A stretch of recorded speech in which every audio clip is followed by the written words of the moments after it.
our philosophy is really that the local church is God's instrument for the evangelization of the world, and wherever our people are, that's the end of the earth. And one of our unique philosophies is that when we think of missions, we typically think about third world, other world, the urban areas within a city, but we often don't think about the suburban world. And here where we live in Williamson County, the median income is around $100,000. People typically live at a very high level.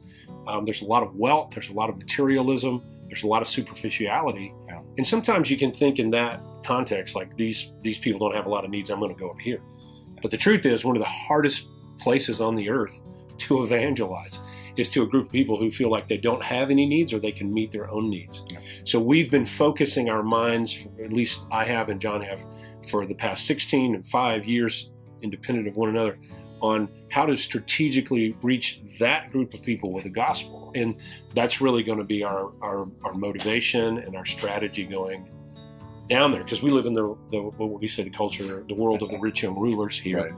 Right. So talk a little bit about ministering in a place like Williamson County.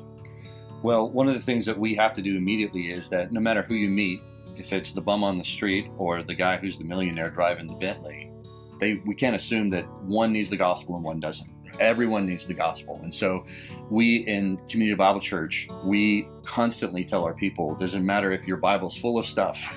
Right. We have to assume that people don't understand the gospel, especially in the South, that everyone assumes that they know the gospel, and the gospel basically is being a good person. And so it's different. It's learning to build a relationship with people and helping them walk through the differences of living in morality is not gospel. Pietism, acting as if you were holy, or I haven't cheated on my wife this week, that's not the gospel. And so that's where things are a little bit different here, where we're not necessarily working with the drug addict as we are with the moralist. Right. And we're unassuming the gospel in this context. Like you said, if your Bible's full of stuff, you're our target audience. There really is a great opportunity to preach the gospel here, because like Edwards faced after the first Great Awakening, the second Great Awakening, they called it the burned over district. That it was so heavily religious and evangelized that it was just kind of burnt over and infertile for evangelism.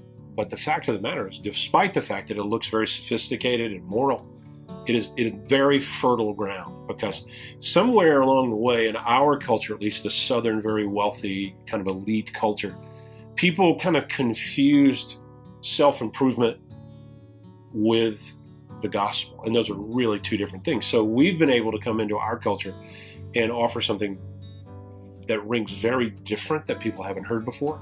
And it's the thing they think they know. And we don't approach this arrogantly, because by God's grace, only do we understand it.